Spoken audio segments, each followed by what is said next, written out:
할렐루야. 네, 반갑습니다. 근 1년 만에 이 자리에 서는 것 같은데요. 하나님께서 오늘 이 자리에 함께 저희 모두에게 은혜를 더하여 주실 줄 믿습니다. 우리 잠깐 기도하도록 하겠습니다. 주님 감사합니다. 주의 말씀을 받습니다.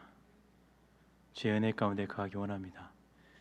이 시간 성령님께서 임재하여 주시고 성령님께서 만져주셔서 하늘의 뜻과 하늘의 은혜를 체험하는 귀한 시간 될 수 있도록 인도하여 주시옵소서. 함께해 주심에 감사드립니다. 예수님의 이름으로 기도드립니다. 아멘.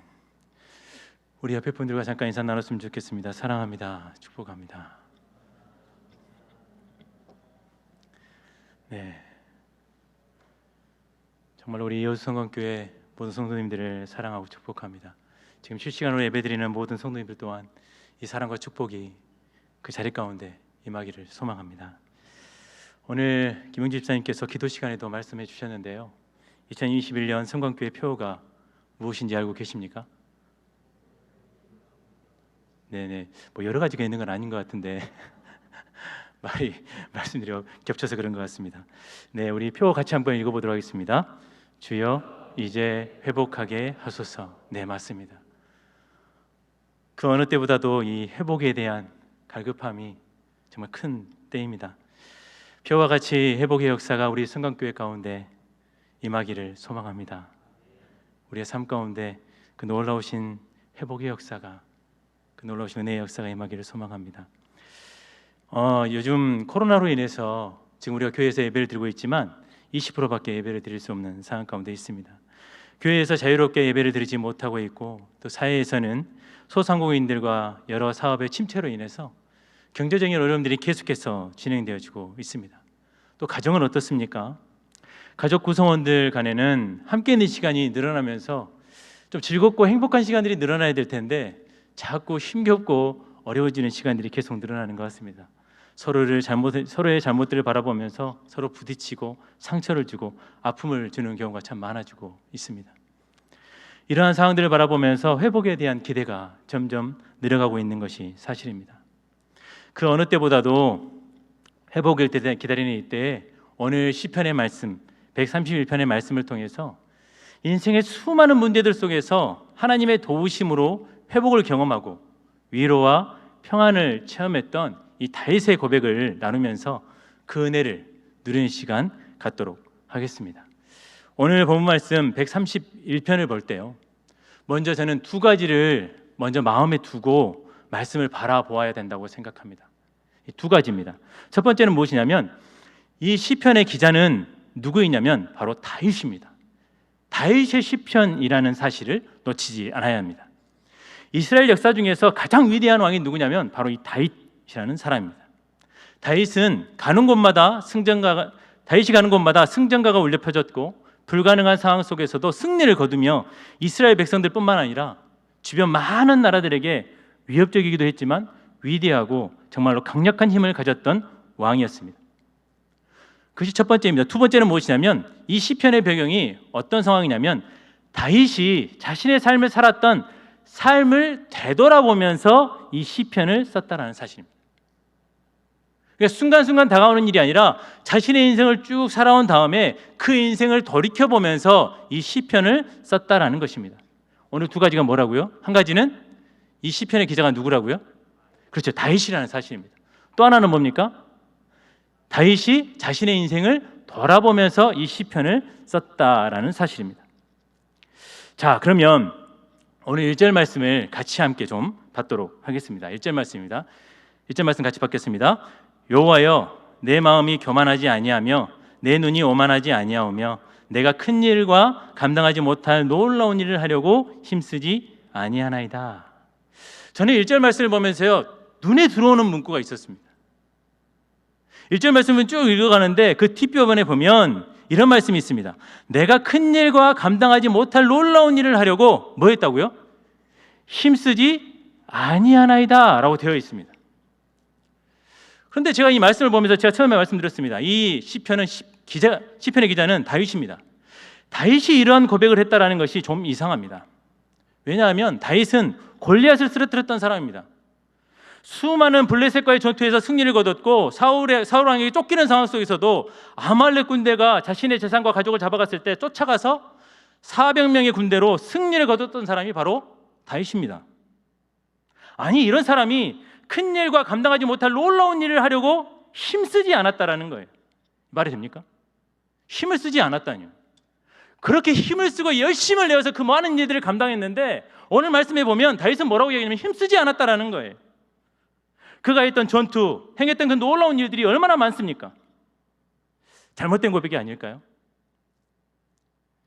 그럼 이 고백을 왜 했을까? 사무엘상 23장 2절 말씀 같이 함께 잠깐 보도록 하겠습니다. 사무엘상 23장 2절 말씀입니다. 네, 말씀 같이 함께 받겠습니다. 이에 다윗이 여호와께 묻자와 이르되 내가 가서 이 블레셋 사람들을 치리이까? 여호와께서 다윗에게 이르시되 가서 블레셋 사람들을 치고 그 일날을 구원하라 하시니. 아멘. 다윗이 블레셋 사람들과 전투를 하기 위해서 하나님께 묻고 있는 장면입니다. 그런데 거기서 끝나는 것이 아니라 23장 4절 말씀에 다시 한번 묻습니다. 뭐라고 묻냐면요, 이렇게 되어 있습니다. 다윗이 여호와께 다시 묻자온대. 다시 11절 말씀에 뭐라고 얘기하냐면 이스라엘 하나님 여호와여 원하건대. 다윗은 계속해서 하나님께 묻고 또 묻고 또 묻고 계속 묻고 있는 것을 볼 수가 있습니다. 자신의 일들을 하나님께 묻고 그 일들을 어떻게 진행해야 될지 하나님께 묻고 또 물었던 사람이 다윗 왕이라는 사실입니다. 큰 일과 감당하지 못할 일들이 이루어가는 데 있어서 그가 찾았던 사람은 누구냐면 바로 하나님이었다라는 사실입니다. 하나님을 찾고 또 찾고 그 일들을 이루어가는 데 있어서 하나님과 함께 그 일들을 이루어갔던 사람이 바로 다윗이라는 사람입니다. 골리앗을 쓰러뜨릴 때 보십시오. 너는 칼과 창과 난창으로 내게 나아오거니와 나는 만군의 여호와의 이름으로 내게 나아가노니 곧 내가 모욕하는 이스라엘 군대의 하나님의 이름으로 내게 나아가노라. 하나님의 이름으로 그 일들을 감당하고 하나님의 이름을 의지해서 하나님의 이름을 붙들고 나아갔던 사람이 바로 다윗이라는 사람입니다.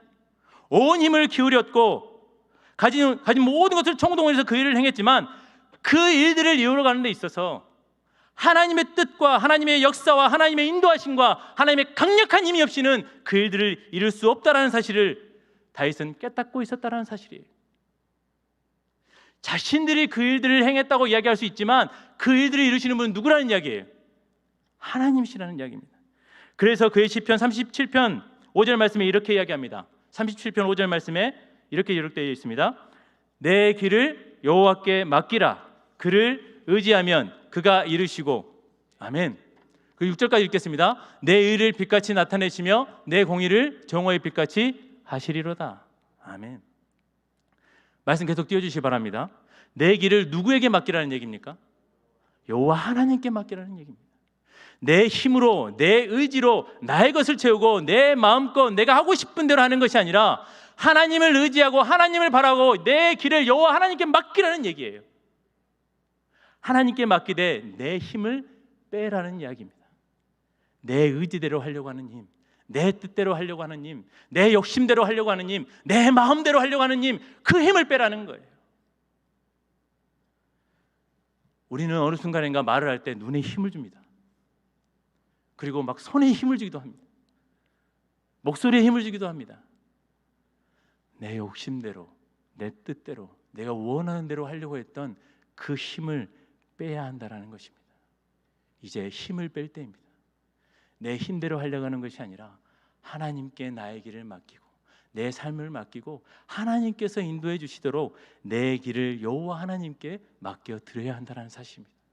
그러면 그 다음 6절에 뭐라고 되어 있습니까? 내 의를 뭐같이요? 빛같이 나타내시며 내 공의를 정오의 빛같이 하시리로다. 아멘. 이 말씀이 뭡니까? 내가 자랑하지 않아도, 내가 내세우지 않아도, 내가 높이지 않아도, 내가 드러내지 않아도 하나님께서 내 의를 빛같이 나타내시며 내 공의를 정오의 빛같이 나타내어 주신다라는 거예요.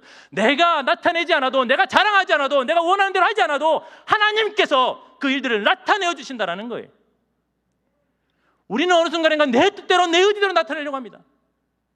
나를 자랑하고 싶어하고 나를 내세우고 싶어하고 내 욕심대로 하고 싶어하면 너무나 많아요. 그런데 다윗은 뭐라고 이야기합니까? 내 길을 여호와께 맡겨라. 그리하면 내 하나님께서 내 의를, 내 공의를 나타내어 주시고 드러내어 주시고 밝히 보여 주시겠다 말씀하고 계시는 것입니다. 그 하나님을 의지하시기 바랍니다. 그 하나님을 믿으시기 바랍니다. 그 하나님께서 내 힘을 빼고 하나님의 힘을 의지할 때, 하나님을 붙들며 나아가게 될 때 하나님께서 나를 다시 세워주신다는 것입니다. 그러면서 1절 앞부분에 뭐라고 되어 있냐면 1절 앞부분에 이렇게 되어 있습니다. 131편 1절 앞부분에 이렇게 되어 있습니다. 여호와여 내 마음이 교만하지 아니하며 내 눈이 오만하지 아니하오며. 그렇습니다. 다윗은 여호와의 힘을 의지하기 위해서 두 가지를 하지 않았다라는 거예요. 내 마음이 교만하지 아니하고 내 눈이 오만하지 아니했다라는 겁니다. 다윗은 절대로 교만하지 않고 오만하지 않기 위해서 스스로 계속해서 노력했던 사람입니다. 자신이 행했던 모든 일과 모든 역사의 주체는 내가 아니라 바로 하나님이란 사실을 늘 마음속에 새기면서 살았던 사람입니다. 하나님의 영이 떠나시면 자신은 아무것도 아니라는 것을 고백했던 사람이 바로 다윗입니다. 저 또한 마찬가지입니다. 그리고 목회자들은 다 마찬가지일 것입니다.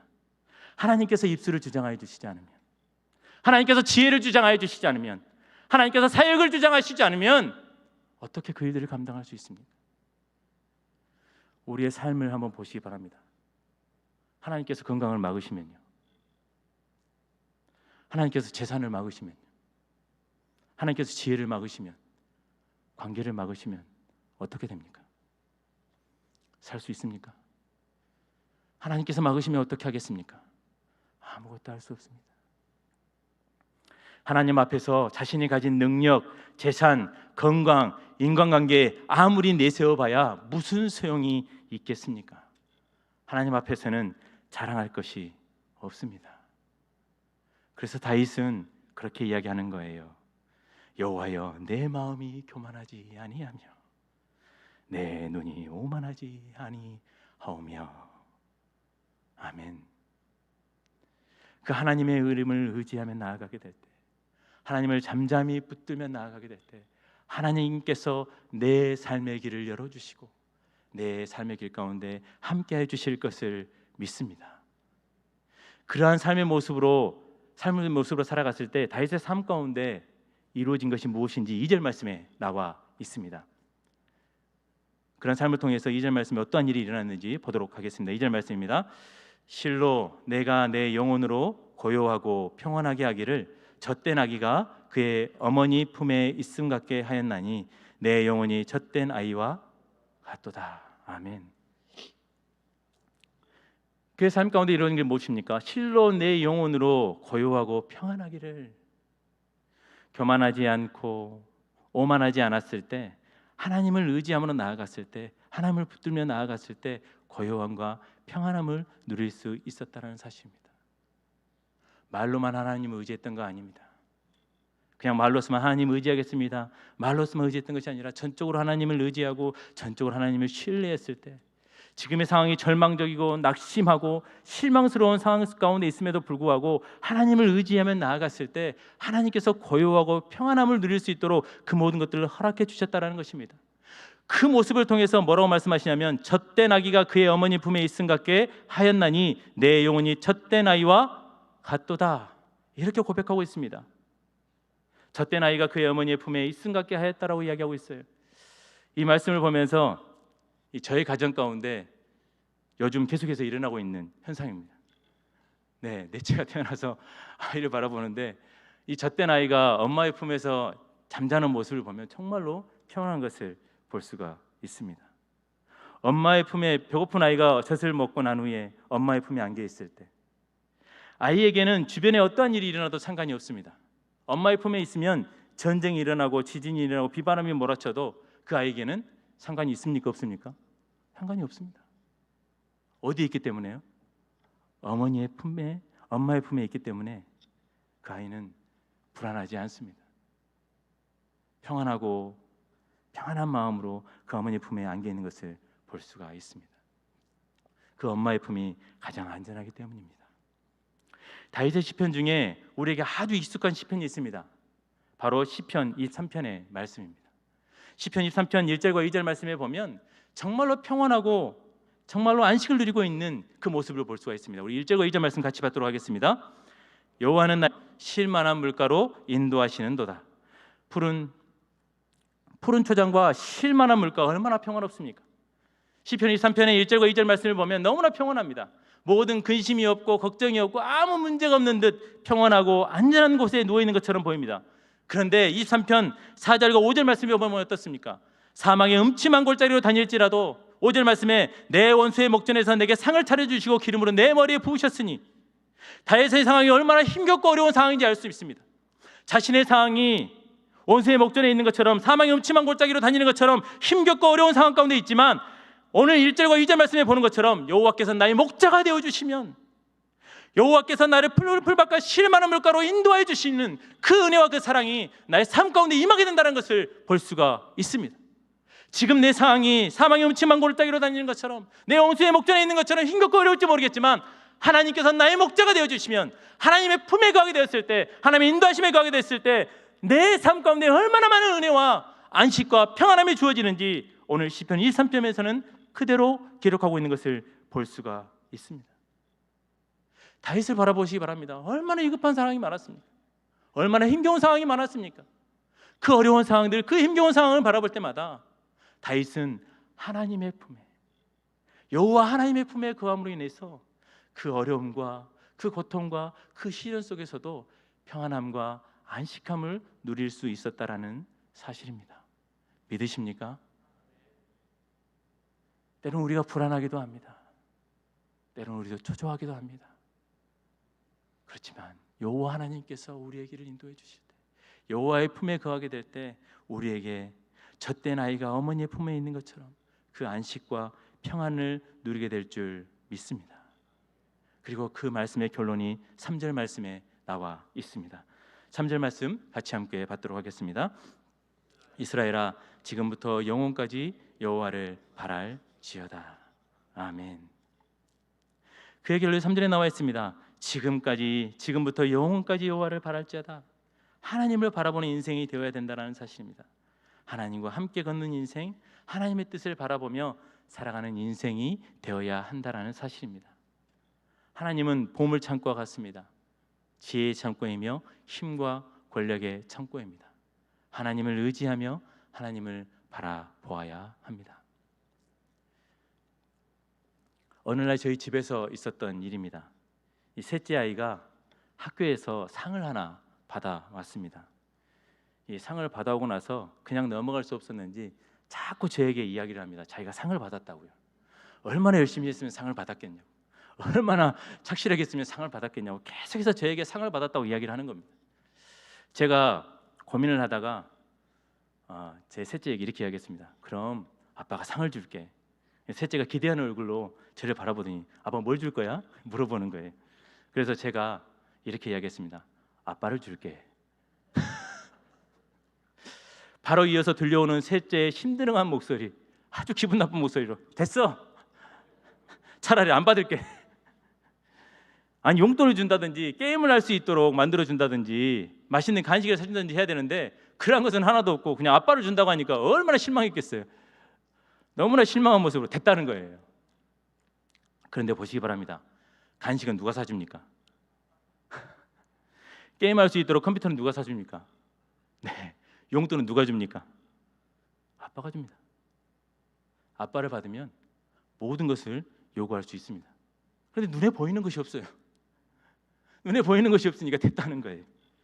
오늘 저의 상황과 비슷한 말씀이 신명기 18장 1절과 2절 말씀에 저와 비슷한 상황에 있는 레위 사람들을 볼 수가 있습니다. 신명기 18장 1절과 2절 말씀입니다.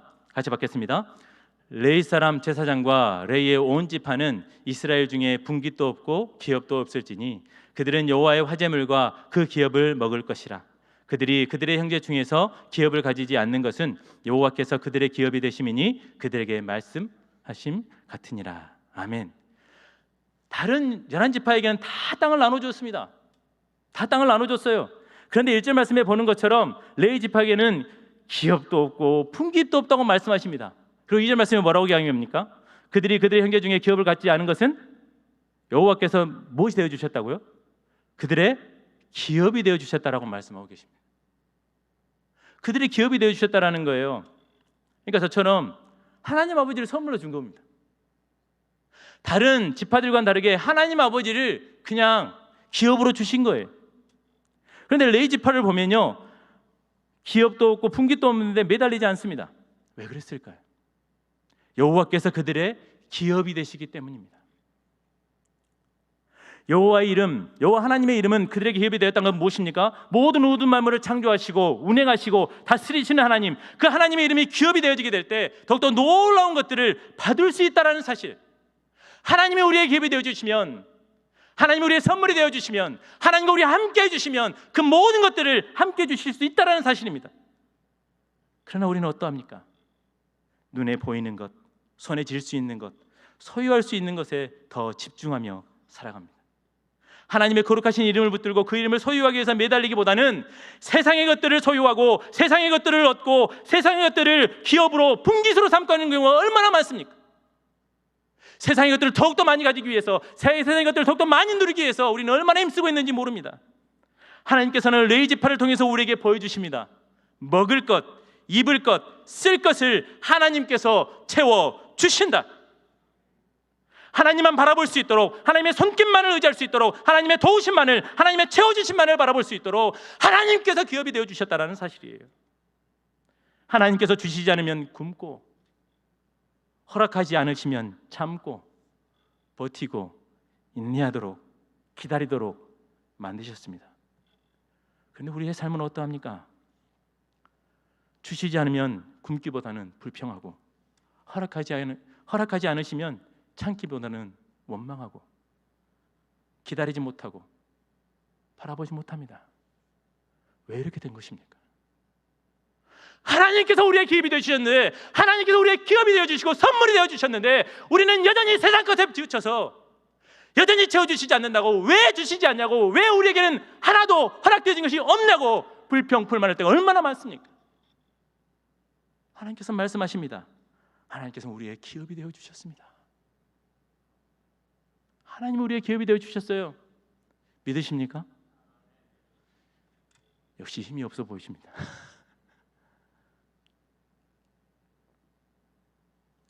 하나님이 주시지 않으면 굶기도 해보고, 하나님께서 허락하시지 않으면 참고 버텨도 보고,